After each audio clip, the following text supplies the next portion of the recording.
What's going on? Johnny here. So in this video, you're going to learn how to pick out good locations for your memory palaces.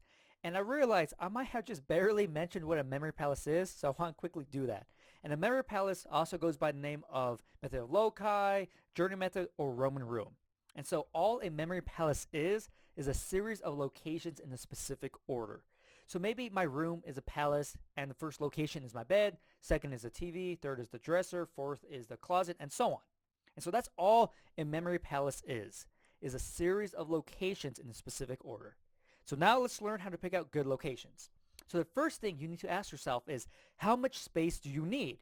Now this is very important because maybe your stories that you create are really like big and dynamic, so they need a lot of room for them to take place. Well, look on the screen. So say you use your bed or use this bed for the first location, and the second location you want to use the table to the right. Now, will your images cross over and mess you up? Because maybe your images and stories are just so dynamic and you need a lot of space that the images from the table might cross into the bed and the bed images might cross into the table. So that might mess you up. And you might also be thinking, hey, I could use that window too. Well, everything is really close together, and depending on how your stories are, they might just like mix together, and you might miss up the information on where it's positioned and how you need to recall it. So that's the first thing you need to ask yourself. How much space do I need? Now, the second thing you should be thinking about is not using objects or locations that are similar to each other. So as you can tell in this on the screen, as you can tell on the screen, there are two different tables. And so if you use both of them, you might get confused on which table you have an image on. So you picture an image maybe on the left table, then when you go to recall it, you're like, wait, was that on the left table or the right table? Because the tables look exactly the same, with the exception of those books on it. But for the most part, they look exactly the same, so that might mess you up. So make sure that you pick out unique locations, unique objects that will stand out and provide a fantastic location for you to place images and stories on. Okay? And the last thing that I want to mention is that you should pick locations that catch your eye, that stand out, okay?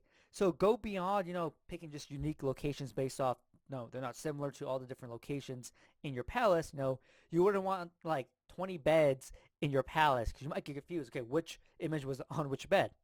But you want to go into a room and just see what sticks out to you. So on the screen right here, what sticks out to me is that desk with the mirror, the TV, and that couch. That's what sticks out right away. Yes, uh, I noticed the plant right next to the TV and that desk, but for me, I like to have a lot of room for my different images and stories. So if I were to pick that plant, it'd be too close to these other locations, and that might mess me up. So I would rather just go with the desk and the mirror, and the TV and the couch. That's what I would want to go with because to me, those things stand out. But what stood out to you? Maybe the plant stood out to you more than the desk and that mirror. So use that plant then because you want to use things that catch your eye because those are the things that you really remember.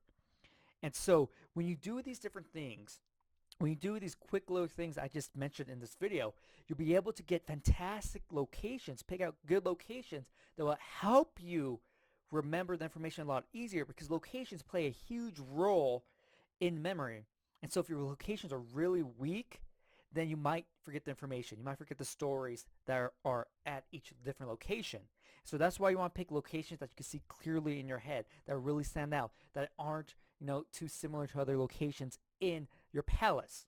So I hope you found this video really useful, and I hope that you start applying these different tips and tricks I just taught you when you go out and create your memory palaces. So I hope you enjoyed it, and I'll see you next time.